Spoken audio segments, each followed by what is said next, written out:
Hi, this is Malcolm McDowell. You're watching Without Your Head. I mean, head as in what kind of head are we talking? This one. Yeah. Oh, this one. Okay, right. so it's clean. Okay. Welcome to the station of decapitation without your head. I'm Nasty Neal. I'm Treacherous Trista. And we're joined by Emmy-winning supervising sound editor Trevor Gates. It's very cool to have you here. Thanks. Glad to be here. Yeah, lots of stuff currently, the Haunting of Bly Manor, but all kinds of cool stuff we'll talk about. Cool. All right. Let's get into it. But first of all, I'd like to ask, because I'm sure a lot of people are wondering, what exactly how would you describe or define the supervising sound editor? So I am basically the creative director for the sound that you experience in either a movie or a TV show. And my responsibility is for everything that you hear except for the music.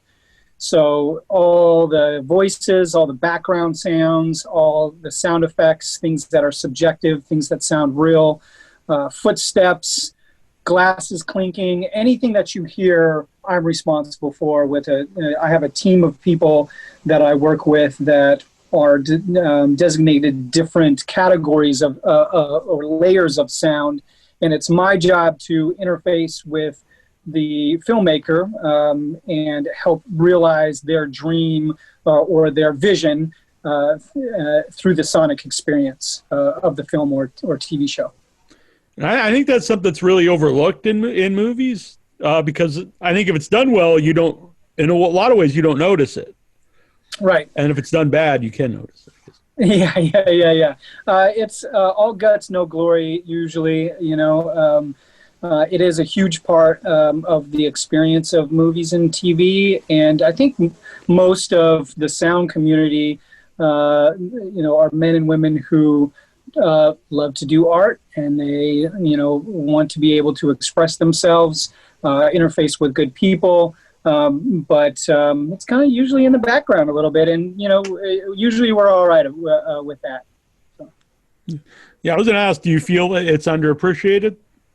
I mean, I've had a pretty interesting trajectory, or a good trajectory, the last couple of years. I've been doing sound for film and TV for maybe 9 years, about a decade, and the last 2 or 3 years definitely had a very interesting trajectory. And there's been some notoriety and there's been some appreciation, and I feel like I've experienced some appreciation that some people haven't, and so I feel lucky for that. I have a couple of Emmys and a couple of Grammy participation awards for projects that I've been involved with, and so I feel loved, and that's good. But it's not why I do it. So, yeah. Well, along those lines, like, what interested you about that, and how did you? I don't think it's maybe a lot of people think, like, how would you get involved in this end of movie making? Well, how one would get involved is you kind of got to just jump in. You got to learn the trade, and then you have to meet people and build relationships. And the groups of people who end up doing projects at this level, the group is pretty tight. It's a small circle, as it can be in any entertainment or part of the entertainment business. So for those who want to do this, you have to learn the trade, get the skills, and then really dedicate yourself to being involved with people to create the opportunities for you to get,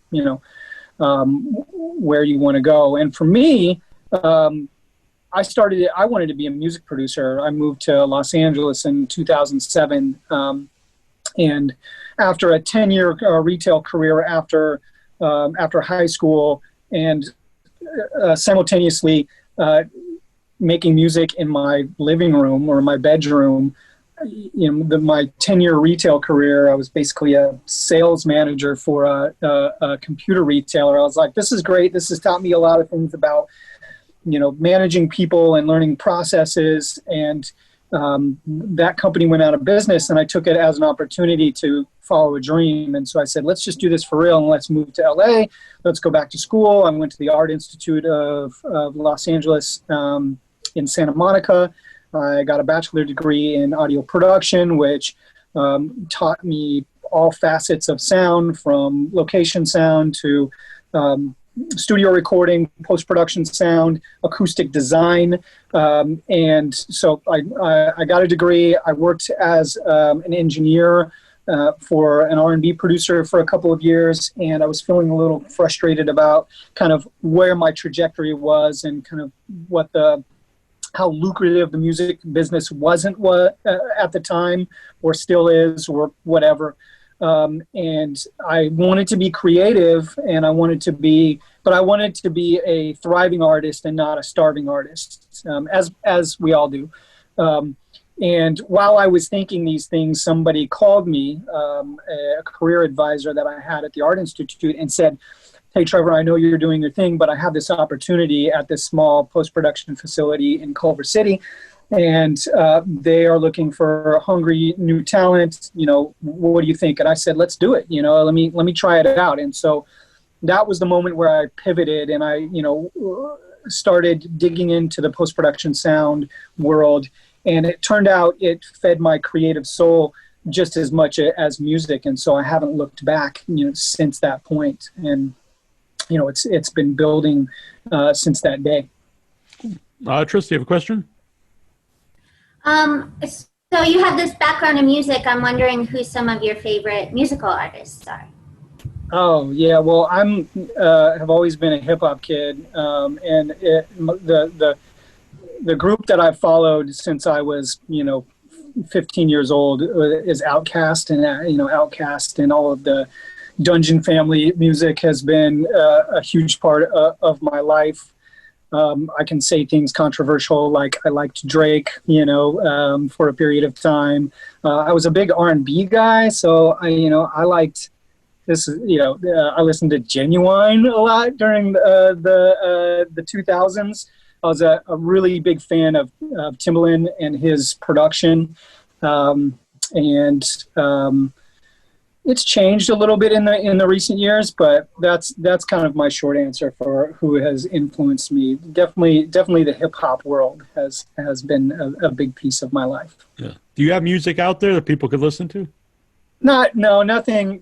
I mean, I do have things that I've basically put in a safe space without always thinking about putting out at one point in time, but I've never published it, and it's fine to be where it is. It's for friends and family who are interested. Maybe one day it'll find its way onto the interwebs, but right now I think is okay for me to keep focusing on this. Yeah. So you have the, trophy. I don't know what the right word is, but for the Haunting of Hill House behind you, I assume that led into working on Bly Manor. Well, this was well, are you asking if that gave me the opportunity to work on Bly Manor because of the win? Well, just because you worked on Hill House. Yeah, well, the relationship actually goes a little bit further back with Mike Flanagan, the film director. And maybe 4 or 5 years ago, our first movie together was Ouija Origin of Evil, which was a really fun movie to work on with Mike. And he liked my work. He liked the way that I communicated. We vibed really well.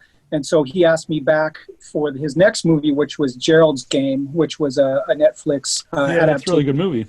Yeah, not bad. Mike Flanagan, I love his work, and it's part of the relationship. We love each other. I like his vision. He likes mine. Very lucky to be able to find people to work with that you get along with and you share visions. So after Gerald's Game, he started, he let us know that he was working on a big thing called The Haunting of Hill House. And then when The Haunting of Hill House came around, we did that. Last year we did Dr. Sleep, which was a sequel to The Shining, written by Stephen King. And then we just did Bly Manor. So Mike has kept the same core group. Me and my team, Jonathan Wales mixing through all these projects. The Newton brothers for music. Brett Snacky Pierce is the music editor. He's really kept the same people as we've been growing together. And I feel very grateful for that. And it's important to keep people around that you trust. Yeah, as I said, when I mentioned earlier, if you thought it was underappreciated, but I would think this is clearly someone who does appreciate the work. Yeah, I mean, Mike appreciates the work. I've worked with Jordan Peele on both of his movies. He liked the work that I did on Get Out, so he called me back for Us. He was appreciative of my work. I did Atlanta season 2 with Donald Glover and Hiro Murai, and they called me back for a little movie called Guava Island. And also Hiro and Donald called me up to do some sound effects on the This Is America video. And so the best appreciation that I can get is the relationships that I have, and appreciation from my clients, and the continued relationships. Yeah, that a great music video too, by the way. Yeah.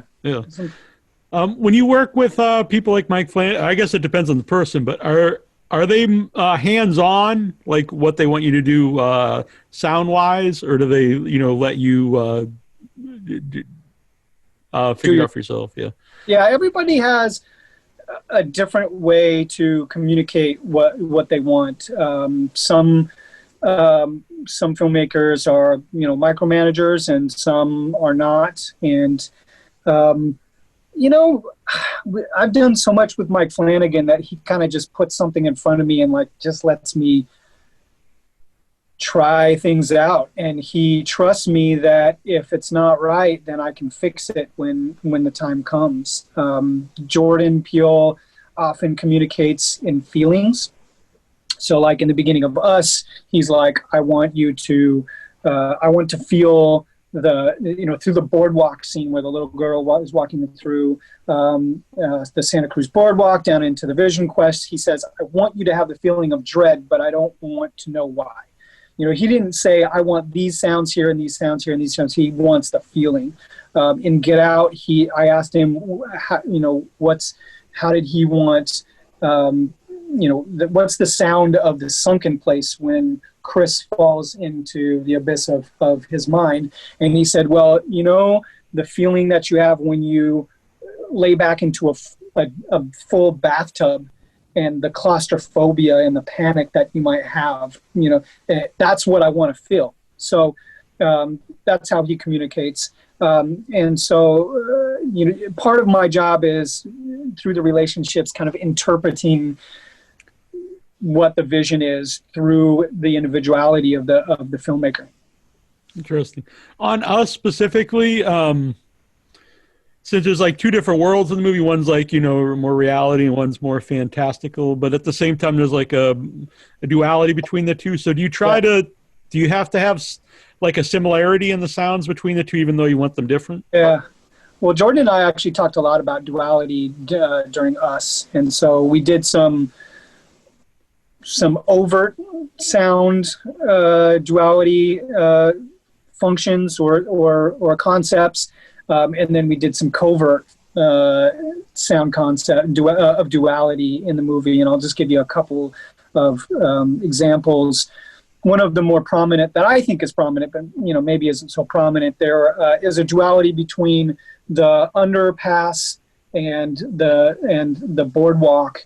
And at the end of the movie, there's an intercut sequence where the two girls are kind of walking in the same direction. They're following an instinct or a call from something or someone. And there's the sound of the whack-a-mole machine, and then there's the sound of the escalator going up. And we intertwined the rhythm of those two sounds to move in between the intercuts, which they basically started independent, and then when we started intercutting, they kind of merged into the same sound, almost not the same sound, but the same pattern. So they would move from one to the other, which is pretty cool. And then we did like weird stuff, like when the this was actually an idea of Doug Hemphill, one of the re-recording mixers. We were mixing, and he's like, what would be cool, Trevor, is if we put the sound of the whack-a-mole into the breaking down of the boat engine. And I'm like, all right, so we did that, Yeah. and it works. And I think stuff like that, even if the viewer isn't aware, like it works in their mind. They know it even if they don't know it, if that makes sense. Yeah, absolutely. I mean, that's giving the feelings without drawing too much attention is really. And then we used some ideas about like the juxtaposition of the duality, like when the younger, when the daughter Zora and her doppelganger are on both sides of the car, and they're kind of having a standoff, and they're looking at each other through the windows. We had 2 cricket sounds that were running, and this is very subtle, but there are 2 crickets. There was a close cricket and then a really far cricket that has a lot of air and a lot of space on it.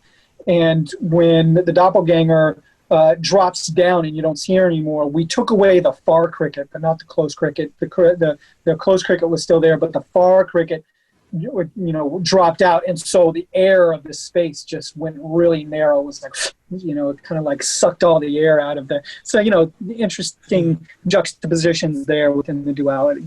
When you get the sound of a cricket, is that something you get somewhere, or do you actually record a cricket? Yeah, I love crickets. I love the sound of on some shows. I don't interrupt you. You could. I don't notice it when I'm doing the show, but people have told me you can hear the crickets because I'm in my basement, and when I have cave crickets down here. So in some of the podcasts, you can hear the crickets. There's something really interesting to me about a single cricket. Especially in horror movies, because there's I talk a lot about the isolation of sound in horror and thrillers, and it's like, especially in the day and age where we're watching a lot of movies at home and TV shows at home versus the theater. The theater is a very controlled environment, so the term quiet comes from the lack of sound. Like you can because you are in a tuned room and a tuned environment and a tuned track, and you know exactly where the loud and where the quiets are. But when you're at home, somebody can be on a laptop or be on a sound system that could be either up or down, and so perceived silence is a really interesting thought that where you isolate a sound very minimally so somebody can focus on it, give them the idea of something minimal, and then you can get really loud because they're focused on something. So Ouija Origin of Evil, I put a clock that we never saw a clock, but I put a grandfather clock in one of the rooms, and when I was showing Mike Flanagan, he's like, that clock is pretty prominent, and I was like, I slowed it down to just over 1 second per tick, so you kind of like leaned into it a little bit. And after I played the scene for him, he was like, well, I guess I gotta go shoot an insert of a grandfather clock. And he never did, but he, that was his validation that he liked it. So crickets do some of the similar thing. Like I like a single cricket in a room, and you can lots of crickets sound the same, but I focus on the space of the cricket a lot. Like where is that cricket in the room? Is it outside or is it inside? Is it what's the pace of the cricket? And so I'll often find myself slowing down a cricket or pitching down a cricket so that it meets like a feeling. And who knows what pitch will give you what emotion, but I listen to the creative voice inside of me about what it's telling me. And so I'll often find myself pitching crickets down or slowing it down so you get kind of like a pace in the scene while somebody's talking or while somebody's waiting. And in the first season of The Haunting of Hill House, I did something different where I would slow it down progressively to the end of a scene. So it's kind of like, things were a little off kilter and you didn't know why. And as soon as you realize, you're like, what is going on with that cricket? There's a ghost. So we didn't do that in Bly Manor because we figured out that it was kind of tipping the hat a little too much in the composition of this series. So I tried it and then it just didn't work. So that's fine. Interesting. Trista, you have a question? Are you a horror fan outside of your own work? I do love horror films. I'll admit that there are there are better horror fans than I am. You know, there are people who are much more loyal to the genre of horror than I am. But I am a true believer in storytelling and in filmmaking, and so I've learned to really appreciate classic horror. And so while I won't pretend to be the biggest fanatic, I am a fan, and I think it's really important to be able to learn how to tell stories, you know, from those classic filmmaking experiences. What are some of the classic ones you like? You know, I was just talking about this with somebody the other day about the original Carrie, and I was talking about some of like Jordan Peele's films. Like, you go most of the movie, you're like, what is going on? Like I don't know what's happening, and it makes me feel weird, and I don't know until the very end.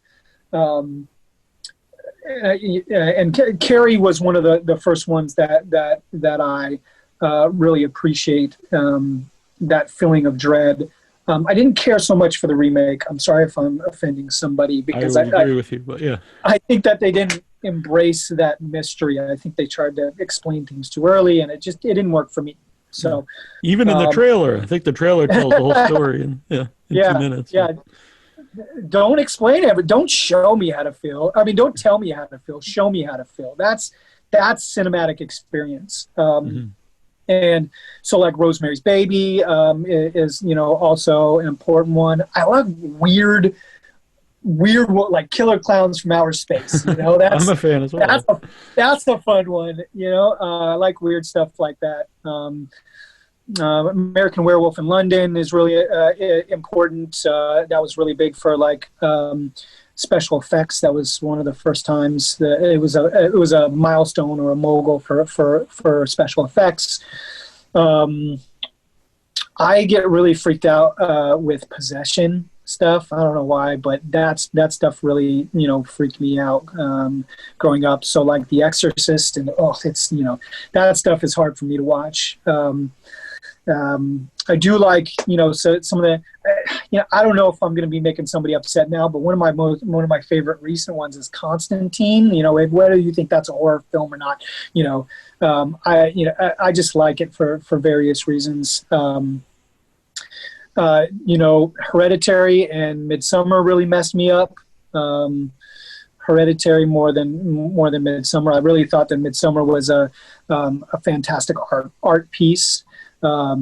But Hereditary really messed me up. I was really affected by that one. But Cabin in the Woods, I know these aren't old, but I'm a big fan of Cabin in the Woods too. Yeah. What else? You know, as a kid, I never was big into like the, you know, Friday the 13th. The slasher franchises. I wasn't exposed to it that much, you know, so it wasn't a big part of my childhood. The first horror movie that I ever watched, I think I was like 13, was Pet Sematary. That was scary. When you talk about feeling of dread, to me, that's a movie that really captures that. It seems like it's the movie, like everyone in the movie's cursed right from the beginning of the film. Yeah, that and so I did a double feature. It was my first horror experience, or the next one's not really a horror, but so it was Pet Sematary and then Silence of the Lambs, and I was real messed up after that, you know.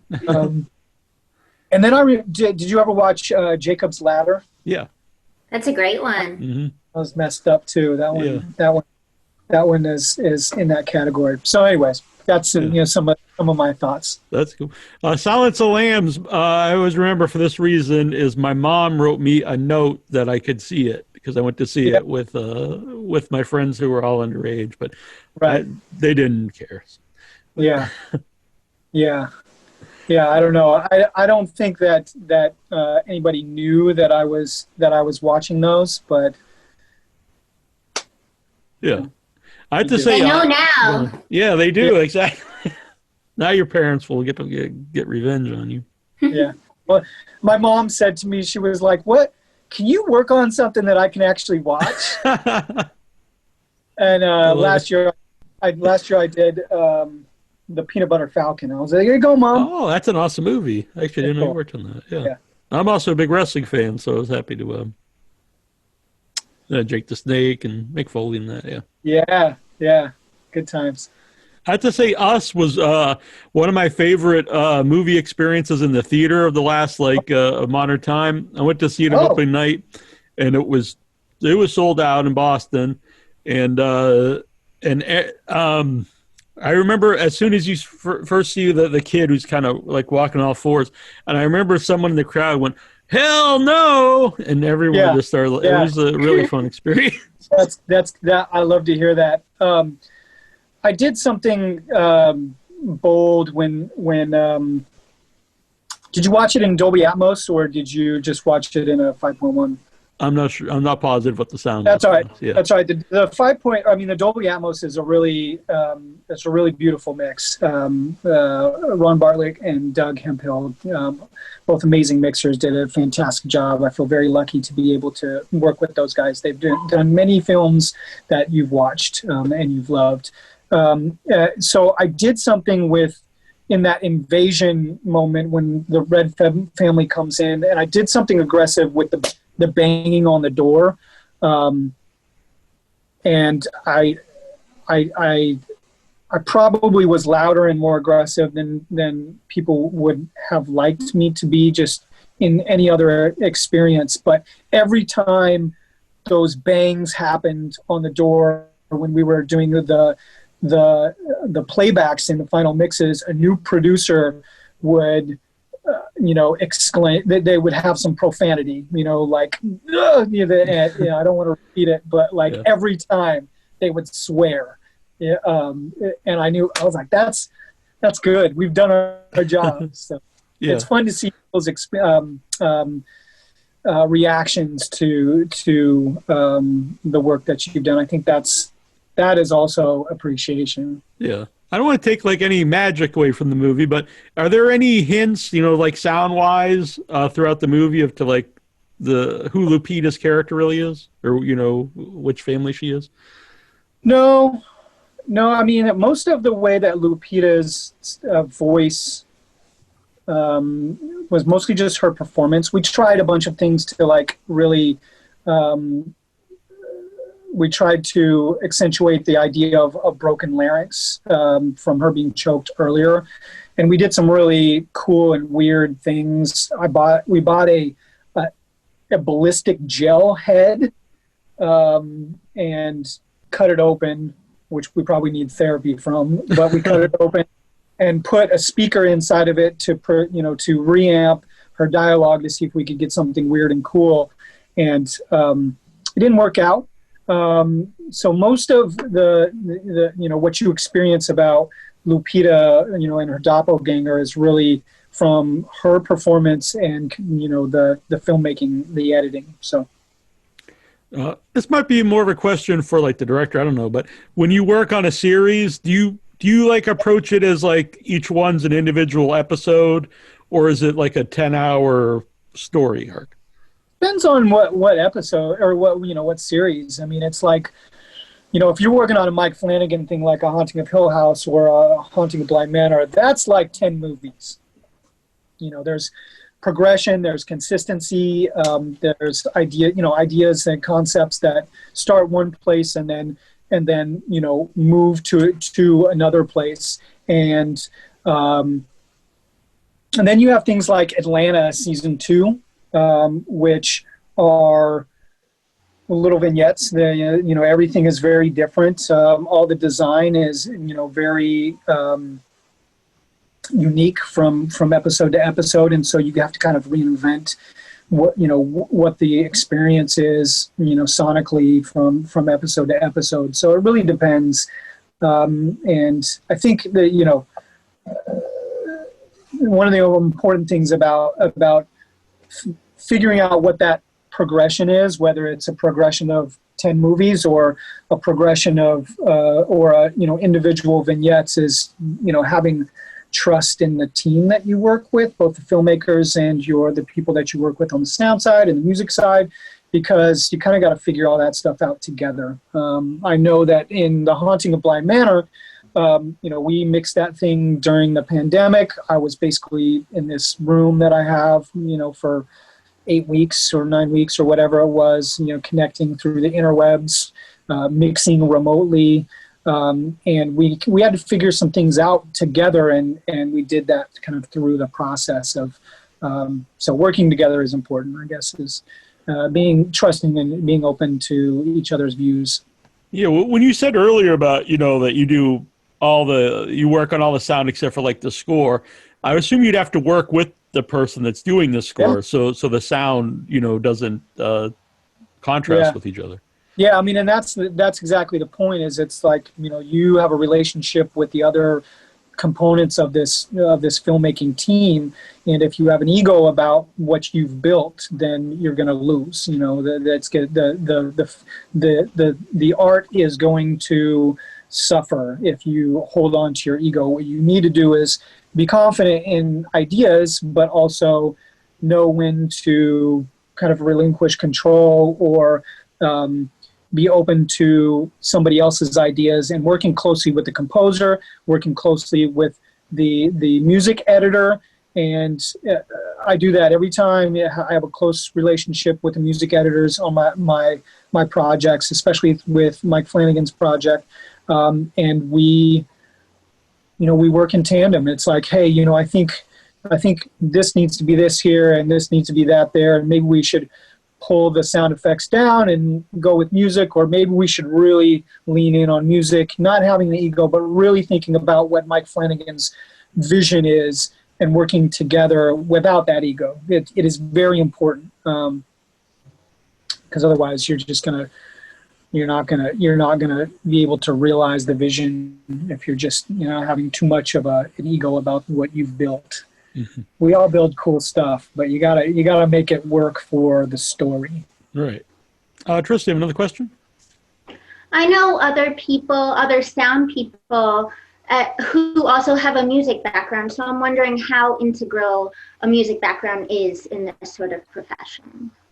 I mean, I don't know if it's necessary, but it helps me because I understand the relationship between sounds, and I know when music needs to be in the forefront. I'm not shy about wanting to be, sound effects being more in front of the music, but I'm also not shy about knowing when music needs to be the driver of this scene. And so it helps me. And so, if you have one more tool on your belt, then, to understand the relationships between all the sounds is only going to help you, I think. You mentioned, crickets and the clock. Is there anything that would be like, you would say is like the most unusual sound you've used in a movie or TV show? Oh, that's a good question. Did you see Dr. Sleep? Yeah. So when the True Knot dies, their bodies what they call cycle. They phase in and out of existence, mm-hmm. And the visual effects went through many stages of progression, and we were really trying to figure out what the sound was of that. And we tried a bunch of things like bones cracking and flesh moving, and Mike Flanagan had several conversations with me. We did 2 or 3 different versions. He's like, it's cool, but it's not quite, it's like not unique. It's not iconic. I want it to be iconic. And I said, you know what I'm going to do, Mike? I'm going to record the sound of me saying cycle, and that's going to be the sound. And then that's what I did. I actually recorded one of my editors on stage. He has a nice deep voice, and I recorded him saying cycle, and then I took it into one of the isotope programs and just manipulated it and turned it into this weird phasey, unique sounding. And when Mike heard it, he's like, that's it. I've never heard anything like that before. I was like, great. So that's pretty weird. Yeah, that's very weird. I love it. Yeah. When you watch a movie that you've worked on, like, can you see it as the movie, or since you've probably seen it so many times, doing the sound? That's one of the toughest it's one of the toughest parts of the job is being able to retain perspective, because you work on little pieces, but your job is really to understand it as a whole.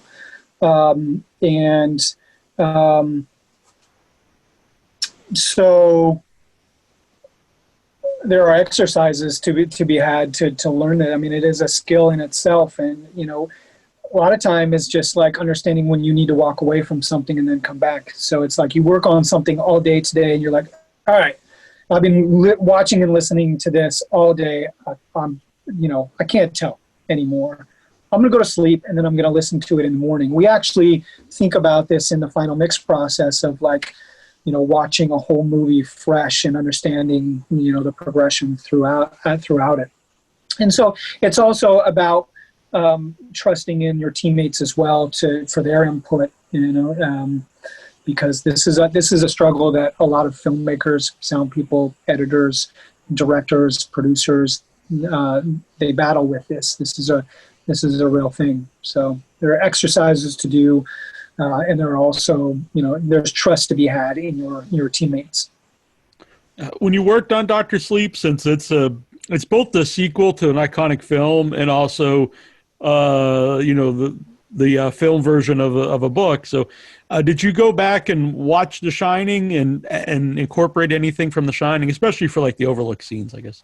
Yeah, a lot of the DNA of The Shining. I mean, The Shining was originally a mono mix, and so a lot of the DNA is actually in the music, and so the Newton brothers incorporated a heartbeat that was kind of like the theme from the original Shining into the music. Originally, when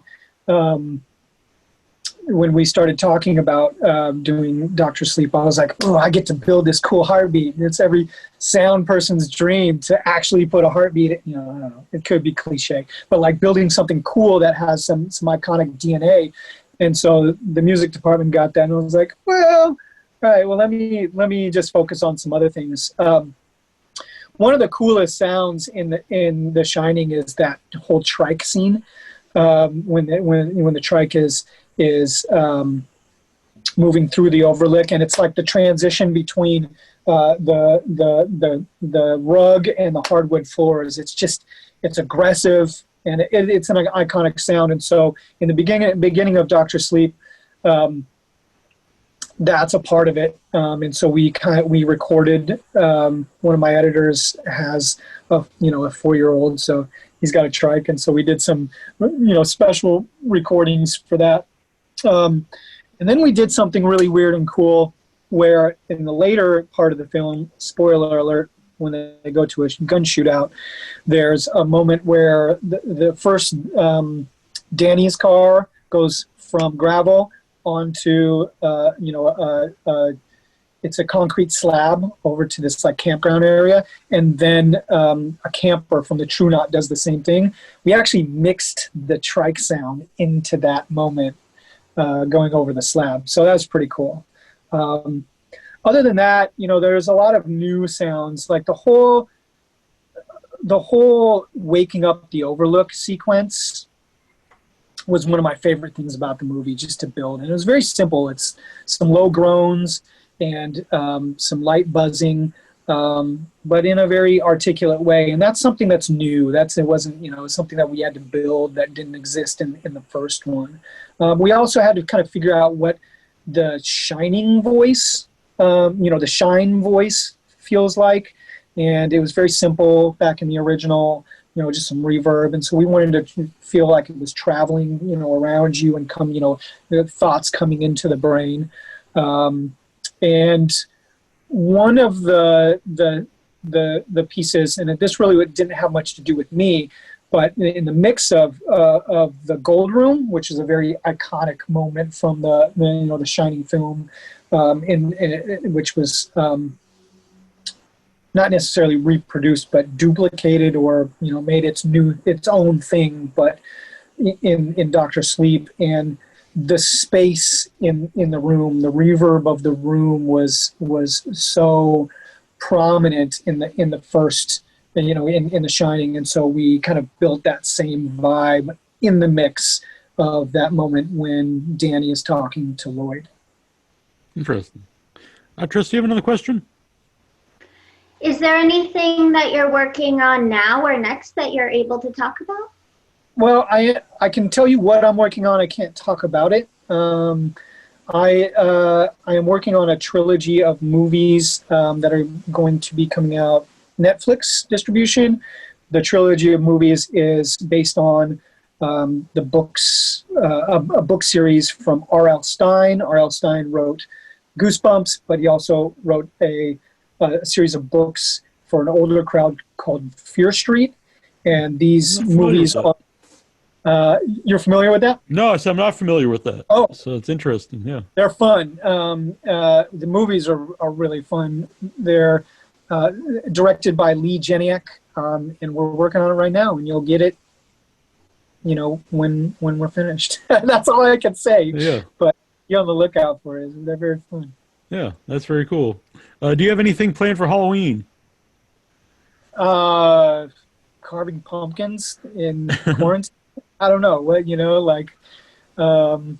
It's a different experience this year. Important that we continue to be safe and take things seriously. It's my personal opinion. And we're all in agreement here, yeah. And it's tough because this is a really fun time for people to come, be out and together and getting, I think you could still do something fun. It just takes some creativity, I think. Yeah, I know people are fixated on don't cancel Halloween, but just not going door to door trick or treating doesn't mean it's canceled. Yeah. You can do other things. There might be a backyard situation where we can have N95 masks underneath our Friday the 13th mask, or whatever. Right. So TBD, but definitely gonna carve some weird pumpkins. Gonna do that. So.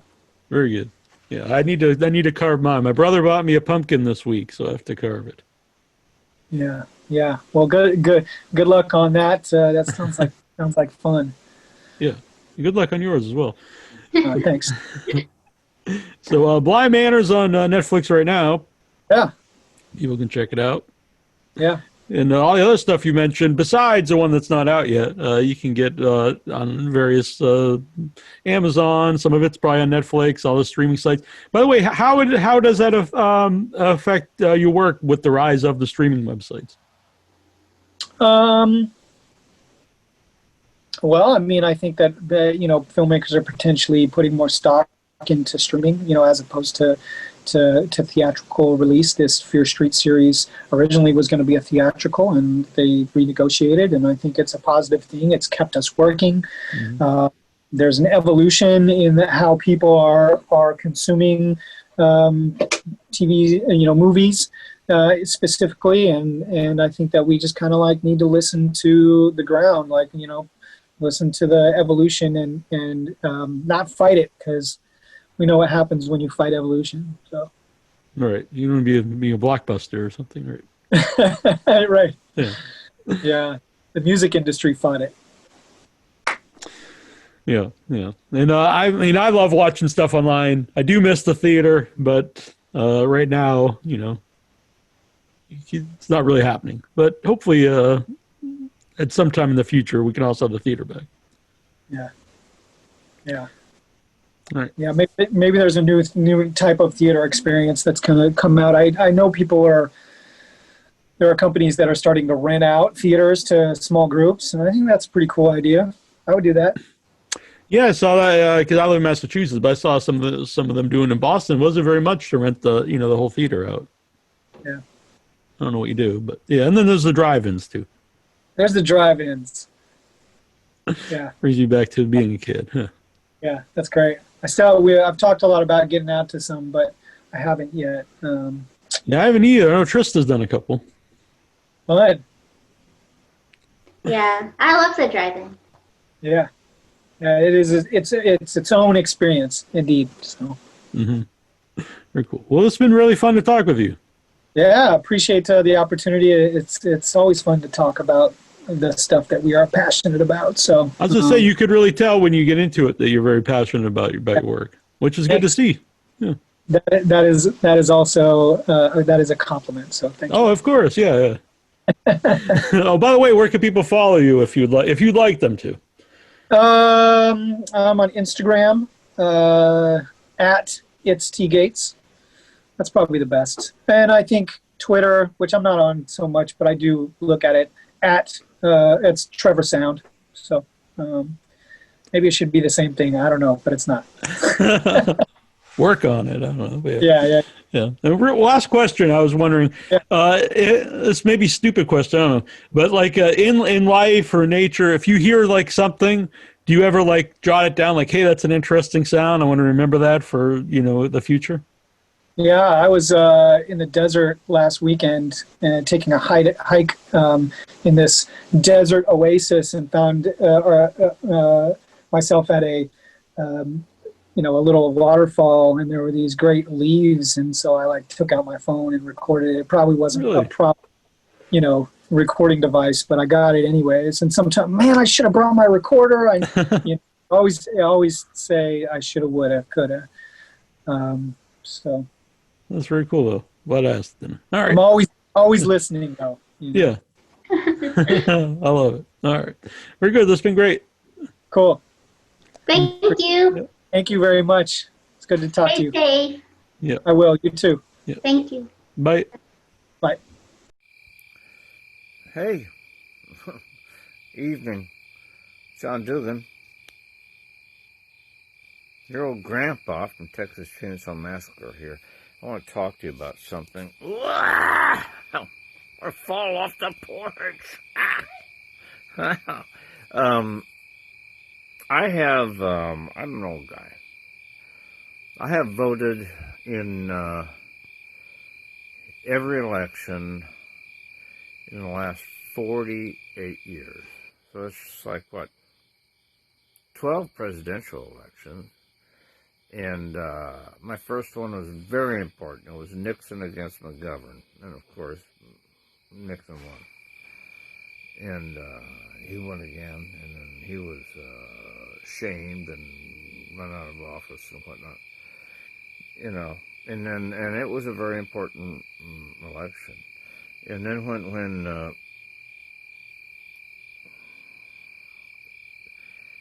Reagan ran, very important. I thought the most important election of my life was to vote in that election. And, of course, he won.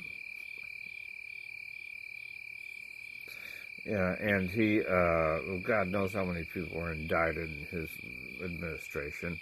And he pretty much he was the architect of the destruction of the middle class. And then there was a couple others. There was Bush, who was just kind of a benign asshole, but he was also the former head of the CIA. So, we elected, no, I didn't, but the public elected a professional liar as president. Who the fuck would elect the head of the CIA to president? And then, anyway, what I'm trying to say is a lot of these elections I voted in have been very, very important. The kind of thing that changed the course of American history and the history of the world. And now, after 48, in the 48th year that I'm voting for president, this is by far the most important election of my life since I've been of voting age. So I just want to urge you all to get out there and vote. Get out there and vote. And I'm also going to tell you, if you don't vote and you don't like the way it turned out, whichever way, I better not hear a fucking peep out of you for the next 4 years about how the government's fucked up. Not one single word. Love you all. Peace. Mask up. Keep your distance. Stay home if you can. And just be safe. Love you all.